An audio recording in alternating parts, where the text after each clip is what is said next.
Station పరిధికి సంబంధించి ఒక ఫైనాన్షియల్ డిస్ప్యూట్కి సంబంధించి ఇప్పుడు నేను తెలియజేస్తున్నాను. రావి మురళీమోహన్ అనేటువంటి ఒక ఎన్ఆర్ఐ వాళ్ళ తాలూకా ఒక ప్రాపర్టీ సాయి కార్తిక్ సెంటర్ అనేటువంటిది చిలకూరుపేట టౌన్లో ఉండడం జరిగింది. ఆయనకు లోకల్గా ఉన్నటువంటి కొంతమంది ఫైనాన్షియల్గా సపోర్ట్ చేయడం జరిగింది అనేది తెలుస్తుంది. వాళ్ళ మధ్య ఉన్నటువంటి ఈ ఫైనాన్షియల్ డిస్ప్యూట్ సంబంధించి గొడవలు జరుగుతూ ఉన్నాయి. వాళ్ళని అడగడం కానీ లేదా వాళ్ళ సెంటర్ దగ్గరకు వచ్చి వాళ్ళ ఏదైతే ఉందో వాటిని ప్రశ్నించడం కానీ ఇవన్నీ ఎర్లియర్ జరుగుతూ ఉన్నాయి.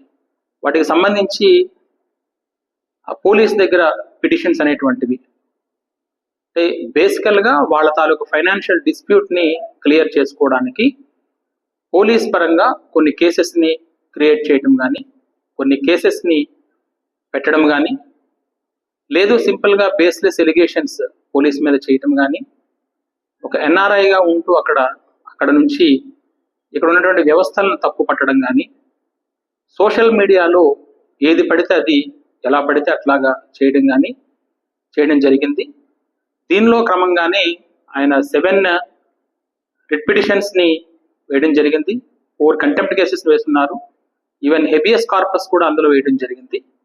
వీటన్నిటినీ కూడా మేము హైకోర్టులో ప్రాపర్ ఇన్స్ట్రక్షన్స్ ఫైల్ చేసి వాస్తవాలు ఏమైతే ఉన్నాయో వాటిని పోలీస్ తాలూకు రోల్ ఎంతవరకు ఉండాలో అంతవరకు మేము ఇన్స్ట్రక్షన్స్ కూడా ఫైల్ చేయడం జరిగింది. వాటిలో 3 కేసెస్ని ఆల్రెడీ క్లోజ్ చేయడం కూడా జరిగింది. ఈ సందర్భంగా నేను తెలియజేసేది ఏంటంటే ఎన్ఆర్ఐగా ఉంటున్నటువంటి మీరు అన్నెసరీగా ఇట్ ఈస్ అవర్ ల్యాండ్, ఇక్కడ సిస్టమ్స్ ఉన్నాయి.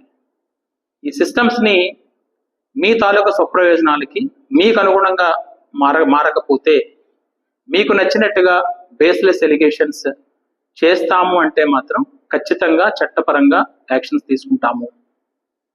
మీరు పెడుతున్న వీడియోలు కానీ స్థానిక ప్రజాప్రతినిధుల పట్ల కానీ లేదా ఇతరత్ర వాళ్ళ పట్ల కానీ చేస్తున్న వాటిని అన్నింటినీ కూడా పరిశీలిస్తున్నాము, కేసెస్ కూడా కడుతున్నాము.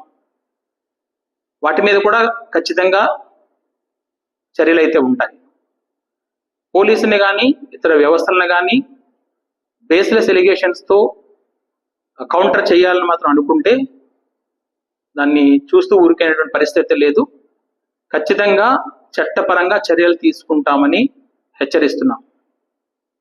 సో ఇక్కడ ఉన్నటువంటి ఏవైతే ఉన్నాయో వీటన్నిటినీ కూడా మా చట్టపరంగా ఖచ్చితంగా చట్టానికి అనుగుణంగానే మేము చర్యలు తీసుకుంటున్నాము. అన్నిటినీ కూడా గౌరవ న్యాయస్థానాలకు కూడా తెలియజేయడం జరుగుతుంది.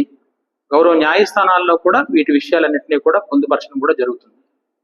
సో మరొకసారి మీకు తెలియజేస్తున్నాము, మీ యొక్క సమయాన్ని అన్నెసరీ ఎలిగేషన్స్తో వెచ్చించి మా యొక్క విలువైన సమయాన్ని కానీ ఇతర సంస్థల తాలూకా సమయాన్ని కానీ వృధా చేయొద్దు.